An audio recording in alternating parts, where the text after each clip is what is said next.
What's up, guys? Barry Gaming here, back with some more Idle Heroes news for February 22nd, 2023. And of course, this next week coming up, we have the brand new Fortress Warrior coming out, Aylamak. And honestly, from first look at his skill card, I kind of like it. Now, why do you ask that? Well, we haven't had a really solid bleed hero in a long time, and he's a bleed hero.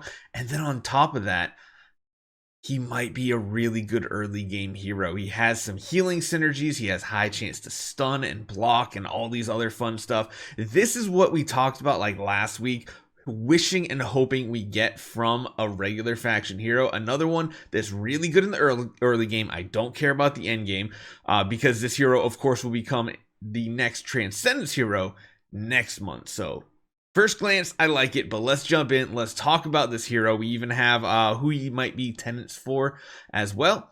Hopefully you guys enjoy this one. Hit that subscribe button. Let's get going.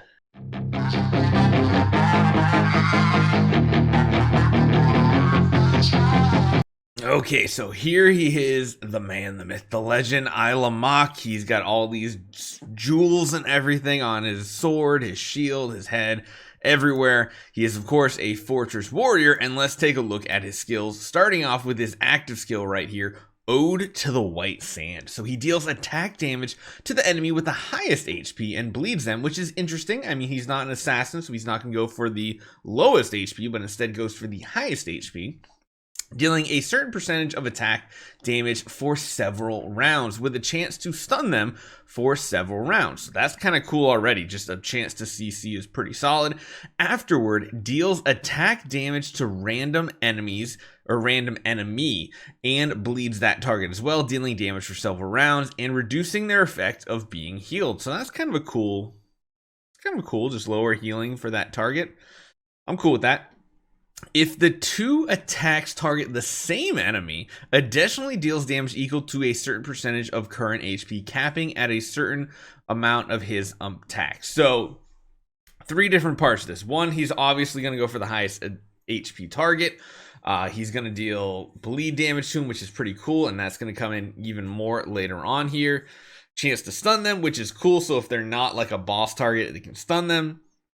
Afterwards, it's going to deal damage to a random enemy, but if we're against like a boss that's like only a single target boss, you get to deal extra damage, or if it's like the last target alive. This is interesting. I don't know how this is going to play out, but let's talk about the rest of the skills because his active becomes even stronger when we look at some other stuff here. So we'll start off with the first passive, Star Burst Blessing. Increases HP, attack, block, damage reduction, and damage dealt to targets with bleed.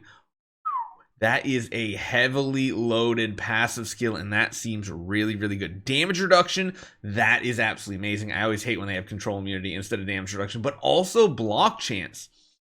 And like I said, you're going to want a lot of block. On top of that, extra damage against targets with bleed. So there's some synergy. If you have multiple heroes that bleed, you can get that on all the enemies. He becomes even stronger because Fiery Sun Imprinting, his second passive skill, says changes the basic attack to deals attack damage to the enemy, increases the bleed damage dealt to them for several rounds. So you're even dealing extra damage, and then reduces their block while increasing self block. Man, there's a couple artifacts I can think right off the bat that might be really, really good for this guy right here. And then finally, this is where it really gets spicy here, okay? This one I really like. The last passive, Oath of Guardianship.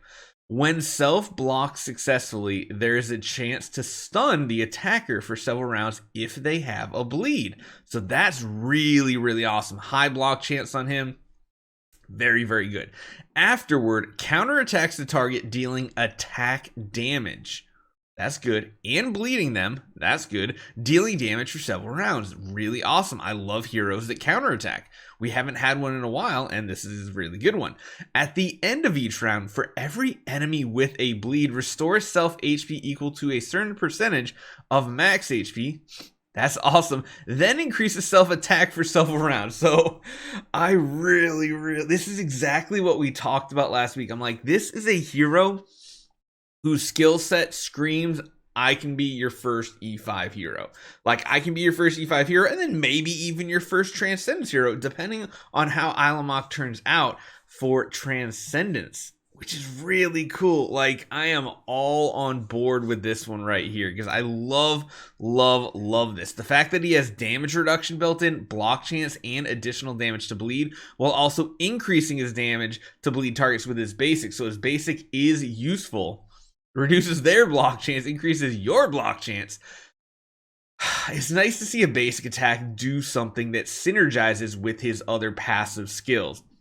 Not like something that feeds into their active, because most heroes nowadays, their basic like does something to make their active do more or better things, whereas this one just makes everything work better. It synergizes with all of these things down here, like more targets are bleeding, which means more healing, more attack, more block chance, and then on top of that, the active does get stronger as well, especially considering he has a chance to like, where did it say it? Successful blocks, there's a chance to stun the attacker for several rounds. That's just like absolutely awesome, because then you counterattack, and I feel like this hero could be really good. We do have a little bit more information on him too, of course.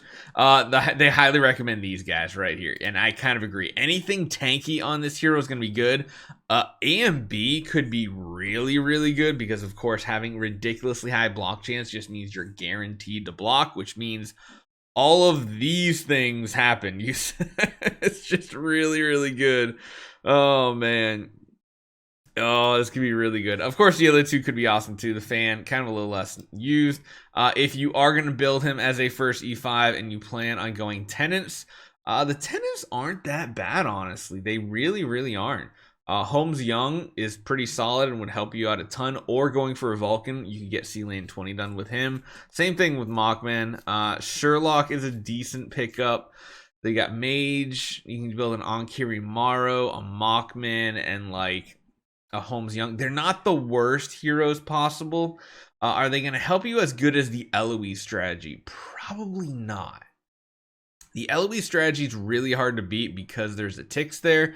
But I mean, this is a pretty solid lineup overall. Now, there is some rough translation here. I don't think they released anything straight up in English about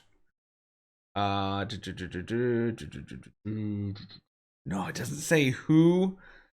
It doesn't actually say who he is tenants for. But from the rough translation, it says at the same time, Aylamak is also the #1 tenant for Vulcan. So I don't know if they mean Doom Terminator Vulcan or regular Vulcan. #3 tenant for Star Swordsman Mockman. And #4 tenant for Holmes Young. Again, I don't know if any of these are actually true. We'll have to see how this plays out. I think he's gonna be good. I mean, maybe I'm just happy to have another early game potentially, or maybe not even first E5, but this might be the go-to for getting your Fortress hero.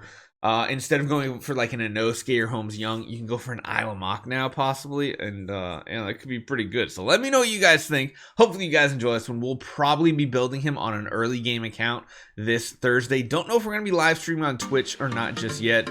Honestly, just depends on if I'm dead tired from taking care of the kiddo. So hopefully you guys enjoy this one. I'll see you guys next time.